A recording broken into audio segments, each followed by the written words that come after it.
Hi guys. ഞാൻ എൻ്റെ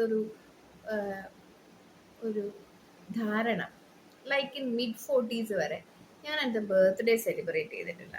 so I was waiting for somebody. ആരെങ്കിലും വരട്ടെ, ഞാൻ അവർക്ക് പ്രാധാന്യമുള്ളതായി തോന്നട്ടെ, അവർക്ക് ഞാൻ ജനിച്ച ദിവസം പ്രാധാന്യമുള്ളതായി തോന്നട്ടെ, അപ്പോഴെനിക്ക് ഞാൻ സെലിബ്രേറ്റ് ചെയ്യാം, അല്ലെങ്കിൽ അവർ എൻ്റെ ബർത്ത്ഡേ സെലിബ്രേറ്റ് ചെയ്യട്ടെ.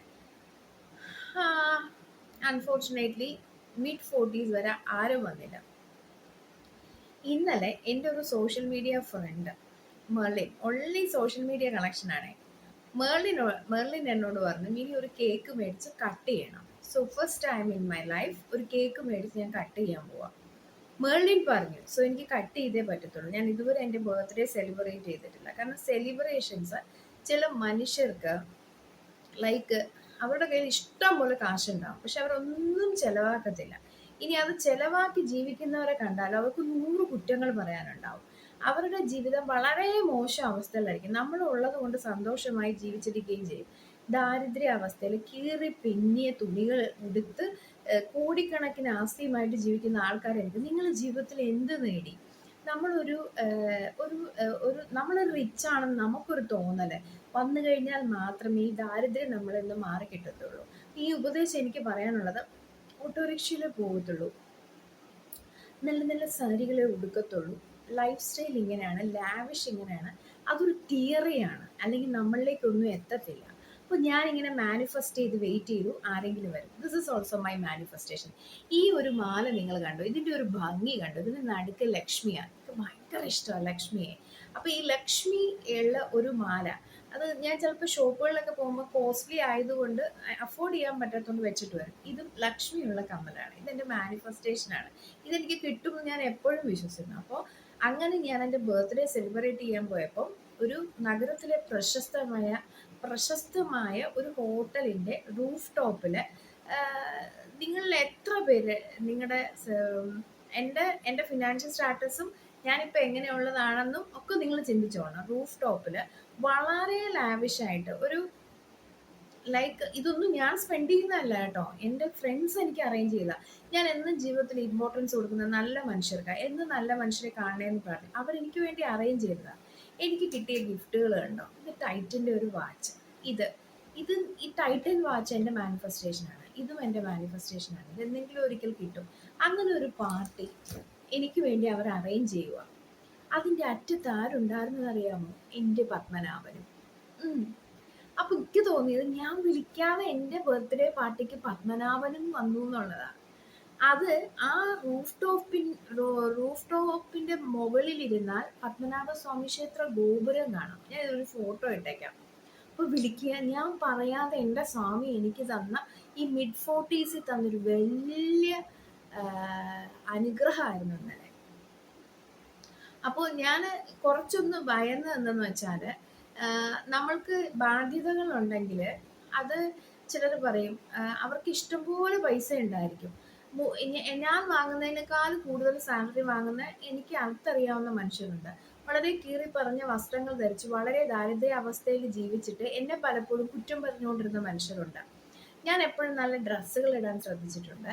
ഞാൻ എപ്പോഴും നമ്മൾ നല്ല ഡ്രസ്സ് ഇട്ട് നന്നായിട്ട് നടന്നാലേ 10 പേര് നമ്മളെ കൂട്ടത്തുള്ളൂ. ഇന്നും എനിക്ക് എന്തുകൊണ്ടാണ് ഇത്രയും ഫ്രണ്ട്സ് വരുന്നത്? എൻ്റെ ഫ്രണ്ട്ഷിപ്പും എൻ്റെ ചുറ്റുമുള്ളവരെല്ലാം എന്നെക്കാളും ഹൈലി ക്വാളിഫൈഡും ഹൈ പൊസിഷനിലും ഉള്ളവരാ. എന്തുകൊണ്ടാ? ഞാൻ വൃത്തിക്കും എനിക്ക് നടക്കുന്നതുകൊണ്ട്, അല്ലെങ്കിൽ അവരെന്നെ കൂട്ടുമോ? അല്ല, നമ്മളിങ്ങനെ ജീവിതകാലം മുഴുവൻ ഈ കീറിയ തുണി ഉടുത്തിട്ട് നടന്നിട്ട് എന്ത് ഫലം? ഞാൻ അങ്ങനെ നടന്ന് എന്നെ കുറ്റം പറഞ്ഞവരെല്ലാം നിങ്ങളൊന്ന് ശ്രദ്ധിച്ചു നോക്കൂ. നിങ്ങൾ എവിടെ എത്തി? ഞാൻ പണ്ട് ബോംബെയിൽ വർക്ക് ചെയ്യുന്ന സമയത്ത് ഈ ചെറിയ ചെറിയ സാധനങ്ങൾ മേടിച്ചുകൊണ്ട് വരും. ചെറിയ ഈ കിച്ചൺ മാർക്കറ്റിൽ, ബോംബെയിലുള്ളവർക്കറിയാം, കിച്ചൺ മാർക്കറ്റിലൊക്കെ പോയി ചെറിയ സാധനങ്ങൾ മേടിച്ച് ചാക്കിനകത്ത് കെട്ടി ഇവിടെ കൊണ്ടുവന്നിട്ട് കുട്ടികൾക്കും വീട്ടിൽ വരുന്ന ഗസ്റ്റിനും, വീട്ടിൽ വരുന്നവർക്ക് എന്തെങ്കിലും കൊടുക്കണോ എനിക്ക്, അതൊരു ടെൻഡൻസിയാണ്. അത് കാണുമ്പോൾ ചിലർ അപ്പുറം ഇപ്പുറം നിന്നിട്ട് ഇതൊരു ലാവിഷ്, ഞങ്ങളുടെ കയ്യിൽ പൈസ ഇല്ല ഇതൊക്കെ കൊടുക്കാൻ, നിങ്ങൾ എവിടെ എത്തിയെന്ന് ആലോചിച്ചേ. അപ്പൊ ചോദിക്കും ഞാൻ എവിടെ എത്തിയെന്ന്. അങ്ങനെ പറയുന്നത് എനിക്കിഷ്ടമല്ല. എന്നാലും എൻ്റെ മകൻ ഞങ്ങളുടെ ദേശത്തെ താരതമ്യേന കുഴപ്പമില്ലാത്ത വളരെ റിച്ച് എന്ന് വേണമെങ്കിൽ പറയാം. ഹി ഓൾവേസ് പറയാറുണ്ട്, ആം എ മില്യണർ, എൻ്റെ അച്ഛൻ ഒരു കാശുകാരനാണ് എന്ന് പറയും അവനെ എപ്പോഴും. ഞാൻ അങ്ങനെ പറയാനാ പഠിപ്പിച്ചത്. അങ്ങനെ പറഞ്ഞോട്ടെ. എൻ്റെ അമ്മ എപ്പോഴും അല്ലെങ്കിൽ ഇങ്ങനെ പറഞ്ഞിട്ടൊന്നും ഞങ്ങൾ ആരും രക്ഷപ്പെട്ടില്ല, മനസ്സിലായോ? സോ അങ്ങനെ പറയട്ടെ. അപ്പോൾ എനിക്ക് ചില സമയത്ത് എൻ്റെ കയ്യിലിരിക്കുന്ന അടിസ്ഥാന സൗകര്യങ്ങൾ പോലും വേറെ ചിലർക്ക് കൊടുക്കേണ്ടതായിട്ട് വന്നിട്ടുണ്ട്. അങ്ങനെ ഞാൻ ചിലവാക്കിയത് കൊണ്ട് എനിക്ക് എന്ത് നഷ്ടം വന്നേ? നിങ്ങളുടെ വശത്ത് ചിന്തിക്കുമ്പോൾ എനിക്ക് ഫാമിലി, ഇങ്ങനത്തെ പ്രൊഫഷൻ, ഞാൻ വളരെയധികം സന്തോഷിച്ച് ജീവിക്കുന്നത്.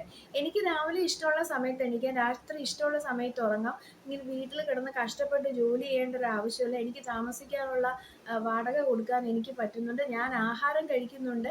നിങ്ങൾ കാണുന്നില്ല എൻ്റെ സന്തോഷങ്ങളെല്ലാം. ഇനിയിപ്പോൾ എല്ലാം കൂടെ ദൈവം തന്നെന്ന് വരുമോ? പിന്നെ എൻ്റെ മകൻ നല്ല രീതിയിൽ പഠിക്കുന്നുണ്ട്, നല്ലൊരു സ്ഥലത്ത് ജീവിക്കുന്നുണ്ട്. ഇതൊക്കെ ഞാൻ എൻ്റെ ദാരിദ്ര്യത്തെ എപ്പോഴും പുറത്ത് കാണിച്ച് അന്നേ കിട്ടുമായിരുന്നോ? കമ്മലും മാലയും ഞാൻ ചിലപ്പോൾ ഊരി വെക്കാറുണ്ട്. അത് എനിക്ക് ശ്വാസം മുട്ടൽ വരുന്നതുകൊണ്ട് മാത്രം. അപ്പോൾ ഞാൻ റിച്ചായിട്ട് ആം എ റിച്ച് പേഴ്സൺ നടന്നുകൊണ്ട് ഞാൻ ഇന്നലെ പോയി ഫുഡ് കഴിച്ച സ്ഥലം പൊങ്ങച്ചും പറയുന്നതല്ല കേട്ടോ. എൻ്റെ ജീവിതത്തിൽ എൻ്റെ പത്മനാഭൻ എനിക്ക് അറേഞ്ച് ചെയ്ത് തന്നതാണ്. അത് ഞാൻ ദാരിദ്ര്യം കാണിച്ച് നടന്നാൽ എനിക്ക് കിട്ടുമോ? നമ്മൾ പൂവ് ഞാൻ വാങ്ങി വെക്കുമായിരുന്നു. ആ 10 രൂപ മുടിയുള്ള സമയത്ത് എനിക്ക് ഡെയിലി പോകും. ആ 10 രൂപയുടെ പൂവ് നൽകുന്ന ഒരു സന്തോഷം നമ്മൾ ഇനി എപ്പോഴാണ്? മരിച്ചതിന് ശേഷം ഒരു ലോകം ഉണ്ടെന്ന് ഞാൻ ഒരിക്കലും വിശ്വസിക്കുന്നില്ല. ഇതാണ് സ്വർഗം, ഇവിടെയാണ് നമ്മളെ അങ്ങനെ ചിന്തിക്കാത്ത സമയം എൻ്റെ ഉള്ളിലുണ്ടായിരുന്നു. കാരണം ഒരു അസുഖം വന്ന് ഒറ്റയ്ക്കായി കുറച്ച് അസുഖങ്ങൾ വന്നപ്പോൾ ചുറ്റുമുള്ളവർ മൊത്തം നമ്മളെ കുറ്റപ്പെടുത്താൻ തുടങ്ങി, നമ്മൾ ഒറ്റപ്പെടുത്താൻ തുടങ്ങി. നമ്മൾ ലാവിഷാണ്, നമ്മൾ മറ്റേതാണ്. ആ ഒരു വേ ഓഫ് ലൈഫ് സ്റ്റൈൽ ഉണ്ടെങ്കിൽ മാത്രമേ നമ്മൾക്ക് പണത്തെ ആകർഷിക്കാൻ പറ്റത്തുള്ളൂ. നിങ്ങളൊന്ന് ചിന്തിച്ച് നോക്കി. ഞാൻ അങ്ങനെ ജീവിച്ചിട്ട് ഞാൻ കാശ് കൊടുക്കാനുള്ള ഒരാൾ പോലും എൻ്റെ വീട്ടിൽ വന്ന് ബഹളം ഉണ്ടാക്കാറില്ല. എൻ്റെ നാട്ടിലെ ഒരു ഓട്ടോ ഡ്രൈവറുടെ ഭാര്യയാണ് എനിക്ക് അസുഖം വന്ന സമയത്ത് ധൈര്യമായിട്ട് അന്ന്